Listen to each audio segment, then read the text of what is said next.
सही गुज़ार त सोरठ गुज़ार थी चए त ॿोली पंहिंजा माण्हूअ जा मंगता हक़ माण्हू ॾियां तोखे। ॿोली पंहिंजा माण्हूअ जा मंगता हक़ माण्हू ॾियां तोखे। ॿोली रुॻो पंहिंजा चप माण्हूअ जा चोर। नालो ही सभु हक़ माण्हू आहे लुट फुर लुट जेको कंहिं मुल्क में वेंदा आहिनि त उते कब्ज़ो करे फुर लुट कंदा आहिनि। हक़ माण्हू आहे फुर लुट। ॿोली पंहिंजो ॿोली पंहिंजा पंहिंजो न पंहिंजा। ॿोली पंहिंजा माण्हूअ जा मंगता हक़ माण्हू ॾियां तोखे। चई रुॻो चप चोर मंगता ही सभु ॾियां तोखे। रुॻो चप चोर मंगता ही सभु ॾियां तोखे।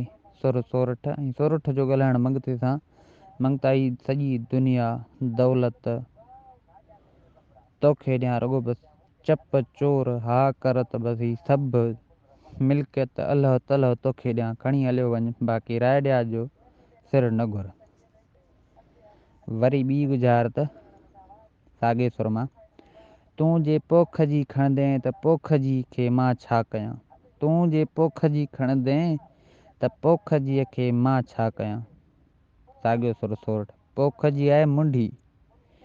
पोख जी मुंडी थींदी आहे जीअं कमंद आहे कमंद पोख आहे पोखींदा आहियूं वरी उनखे हिकिड़ो दफ़ो वॾे वरी ॿिए साल लाइ छॾींदा आहियूं मुंडी।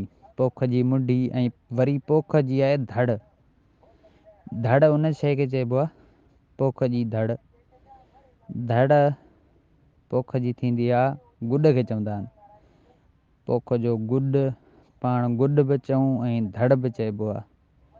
कंहिं इलाइक़े में सिंध में किथे वरी धड़ चवंदा आहिनि किथे चवंदा आहिनि गुॾ।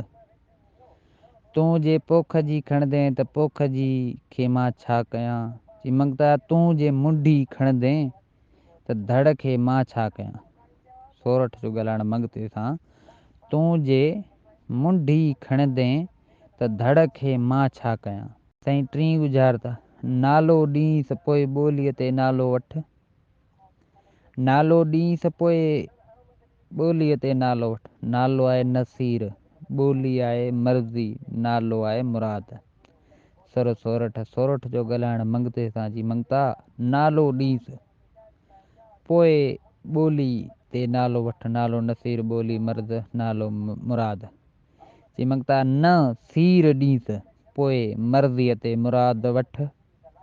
न सीर ॾींस पोइ मर्ज़ीअ ते मुराद वठ। चई मंगता सीर न ॾींस पोइ तूं पंहिंजी मर्ज़ीअ ते जेका मुराद वठंदे आऊं तोखे ॾियण लाइ तयारु आहियां जेका बि ज़बान तां कढंदे बसि रुॻो राय ॾियां जो सिर न वढ। मां दोस्तनि खे गुज़ारितो पसंदि अचनि त असांजे यूट्यूब चैनल खे सब्सक्राइब लाज़मी कयो ऐं बेल आइकन ऑन कजो। कमेंट ऐं लाइक ज़रूरु कजो।